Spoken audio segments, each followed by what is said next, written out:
বিশ্বকবি রবীন্দ্রনাথ ঠাকুরের লেখা পথহারা। আজকে আমি কত দূর যে গিয়েছিলাম চলে, যত তুমি ভাবতে পারো তার চেয়ে সে অনেক আরো।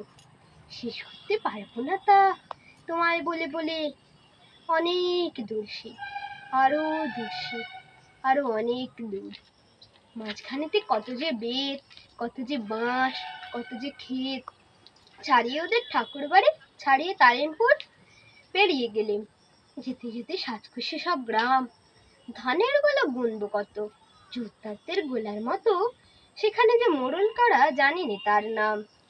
একে একে মাঠ পেরুলুম, কত মাঠের পরে, তারপরে উফ বলি মা শোন, সামনে এলো প্রকাণ্ড বন, ভিতরে তার ঢুকতে গেলে গা ছমছম করে। জামতলাতে বুড়ি ছিল, বললে খবরদার। আমি বললাম বারণ শুনে, ছপন করে এই নে গুনে। যতক্ষণ সে গুনতে থাকে হয়ে গেলেম পার। কিছুরই শেষ নেই কোথাও, আকাশ পাতাল জুড়ি। যতই চলি বেড়েই চলে বনের গলি। কালো মুখোশ পরা আধার সাজিয়ে চুচুপুরি। খেজুর গাছের মাথায় বসে দেখছি কারা ঝুঁকি, কারা যে সব ঝোপের পাশে একটুখানি মুচকি হাসে। পেটে পেটে মানুষগুলো কি বুল মারে উকি। আমার যেন চোখ টিপছে পুরো গাছের গুঁড়ি। লম্বা লম্বা কাদের পাজে ঝুলসি ডালের মাঝে মাঝে মনে হচ্ছে পিঠে আমার কি দিল সুরসুরি। ফিস ফিসি কইছে কথা, দেখতে না পাইতে সে।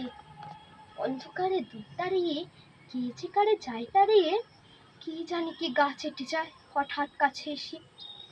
ফুরোয় না পথ, ভাবছি আমি ফিরবো কেমন করে।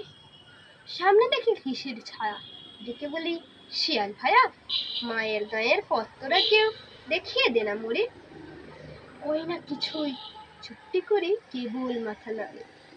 শিবুড়ি মামা কোথা থেকে হঠাৎ কখন এসে দেখে, কে জানে মা হালুম করে পড়লো যে কার ঘাড়ে। বল দেখি তুই কেমন করে ফিরে পেলেম মাকে, কেউ জানে না কেমন করে। কানে কানে বলবো তোরে, যেমনি স্বপন ভেঙে গেল সিংহে মামার ডাকে।